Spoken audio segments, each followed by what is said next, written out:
And the Checka Pro Radio Show starts now. Here's your host, the man with a hard hat and tool belt, Checka Pro Joe. Jon Phillips from A1 Garage Door Service, a senior service tech instructor, is joining me here on Checka Pro Radio. You've probably heard him here before. It's not his first time here. Jon, how are you? I'm good, Joe. Thanks for having me back. How have you been?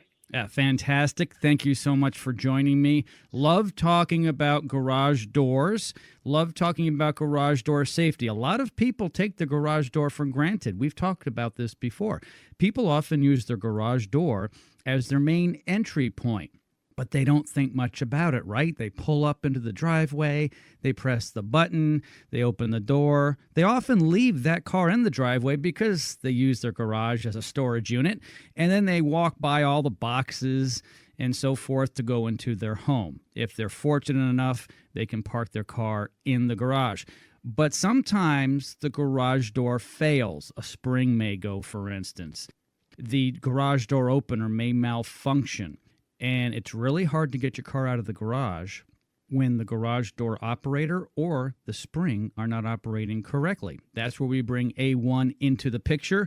Jon's going to talk about their 29-point inspection, but I want to go over about 10 of those points today for time's sake. How does that sound, Jon? That sounds great. Let's get into it. Okay. What's one of the top 10 things that you guys look for when you're in the garage inspecting that garage door for your customers? So the first thing is whenever we pull up to the home, we're like Sherlock Holmes when it comes to garage doors. We're already kind of assessing the situation and what we're going to get into just from the outside of the door. So when we approach a home, before I knock on the front, I take a quick peek over there. I'm looking at the panel condition, the style, the age. I'm looking at the weather stripping around the door. I'm checking that top panel for any of a blackish soot. That could be an indicator that something's wrong with the opener. And I'm looking for a keypad that could kind of give me an idea of the age of the opener before I even knock on the door. I have all this information, paint, dented panels, all of this. So I pretty much know what I'm getting into right before I knock on the door. Once we go from there, it's really what we find on the inside. So it's kind of like when a patient walks into a doctor's office for the first time for a checkup. You can tell a lot by how someone looks. If they look haggard and overweight, you kind of get an idea of what it might look on the inside, right? Exactly. Okay. We can figure that out right from there. So now you've politely knocked on the door. They've called you out. You go into the garage. What's next? Well, from there, I gotta kind of diagnose. There can be a miss in between the symptomatic thing that's going on with the door and the actual origin of the problem. So I always got to ask a ton of questions. I want to know if they've had the door serviced before. I want to know if they've done any maintenance on it. I want to know how long they've been in the home, just so I can get a history on the door and have a full understanding so I'm not going to miss anything. And then from there, I go into my 29-point inspection. And you can break that down into kind of 3 separate entities. There's the actual door body itself with the track. There's the torsion or counterbalance system. And then there's the actual opener, which is like the brain of the operation that tells the door when to go up and down. Yeah, the opener, some people call it the operator. It's very simple. Jon, you and I have talked about this before here on the show. The garage door opener is designed not to pull up a full 200 to 400 pounds in garage door weight. It is there to pull a properly balanced garage door up. Quickly talk about that. What are we talking when we say it's balanced? We're using the springs for that garage door opener. Yeah, so a door shouldn't weigh any more than 5 to 10 pounds on the ground. You can take your bathroom scale, put it under your door. It shouldn't weigh more than 10 pounds at the most. We're pushing it. The springs are actually what carries the door. The opener is just more of a guide.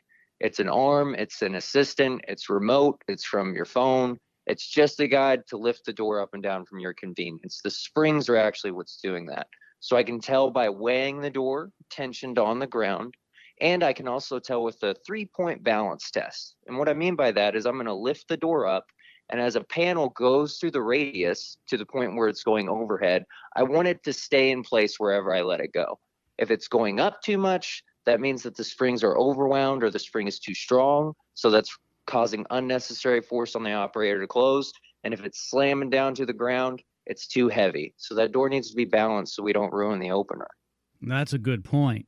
It needs to be finely tuned. Now, you can operate a garage door when it's not finely tuned, but that's when you're going to have a problem. You're going to have breakdowns, and you possibly could have damage to the garage door, or even yourself. So if the door's not balanced, it's going to cause a lot of unnecessary pull and wear and tear on the opener itself.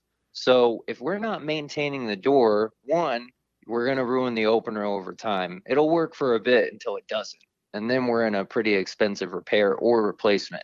Or actually, the door can get so heavy that the operator, when it's pulling on it, if it doesn't have an ORB or a strut, which are supports for the operator to attach to, it can actually start to bend and flex that panel. And stamps for panels only last, maybe 5 to 10 years, and then you won't be able to find that panel anymore. So you're replacing a whole door. So it's crucial that we keep the door balanced and in good shape so it doesn't turn into a whole replacement situation. No, that's a good point. Designs change over time. Even manufacturers may change. They may come in out of the market, and certainly the product that they had manufactured 10, 12 years ago, they have changed, and they brought out new products. On the phone with me, Jon Phillips, A1 Garage Door Service. He knows what he's talking about. Yes, he's been out in the field, but he spends a lot of his time now training other A1 service techs. He's a senior service tech instructor. How much of your day do you spend training people, Jon? 12 hours minimum. Wow. Cut and dry, Monday through Friday, answering phones on the weekends. It's a full-time job. So you really know your stuff. I've spoken to garage door repair guys before on the radio, and, they're out there doing their thing. You've been doing this for years, but all day long for 12 hours, you not only know how to do it, but by teaching it, you know more and more and more each day. I'm sure you're not even learning too much more anymore, because the garage door science really hasn't changed that much over the decades, has it? As far as the mechanical parts, not really. The mechanical parts pretty much work the same across the board. There's always something to learn. I've definitely learned more instructing than I did out in the field, because you got to know the right answer. You have to give appropriate information for these trainees to go out and become full-fledged garage door technicians and be able to regurgitate and educate clients on their investments, which is their garage door. So if anything, it's held me more accountable. And the last step to mastery is teaching. So that's my path right now. Yeah, you're great at it. And at A1, you guys do a lot of teaching, training.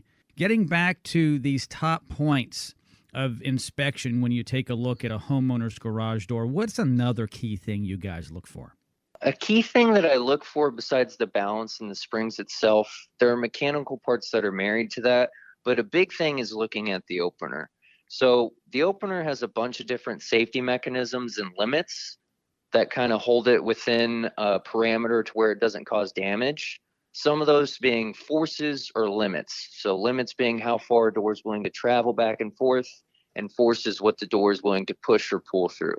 We have tests to make sure these are all lined out and don't cause any damage. We also go through and we check the gear and sprocket on the top, see if there's any wear and tear. Misaligning with the trolley at all will shear off and it'll follow the door completely in the J-arm, and it won't hold on or pull the door anymore. And we actually take the motor head housing off, and we're checking the gear and sprocket and any of those plastic wear away parts on the inside to make sure those are in good shape. There's a lot for you guys to look at. It becomes second nature for you guys because you guys are like doctors out there. Just like when we go to a physician, they pretty much can tell. They take our blood pressure and our pulse. They listen to our heart. They look up our nose and in our ear. And if we were to do that to ourselves, we're not even sure what we're looking for. You guys kind of do the same thing with garage doors. Yes, exactly. That's what you have to do. You have to diagnose. There's no part too small. Garage doors are kind of like fire.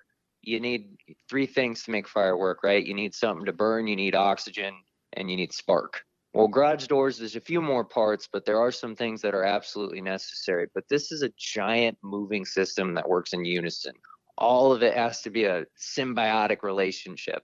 So all these parts, it's the fine details. Every nut, bolt, making sure everything's plumb and level. And honestly, preventative maintenance and annual tune-ups are the biggest factor so people don't run into any issues with their garage doors. So for everyone listening out there, don't take your garage door for granted.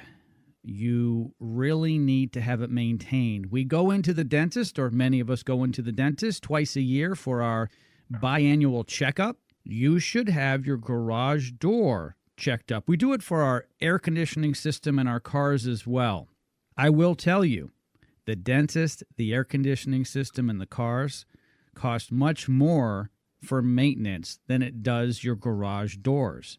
It's really bad on Monday morning when you're all ready to go to work. You have your coffee in your hand, you've got some paperwork underneath your arm, you may even have a little one in tow that you put in the back seat, and you go press that button to open up, and you hear bang.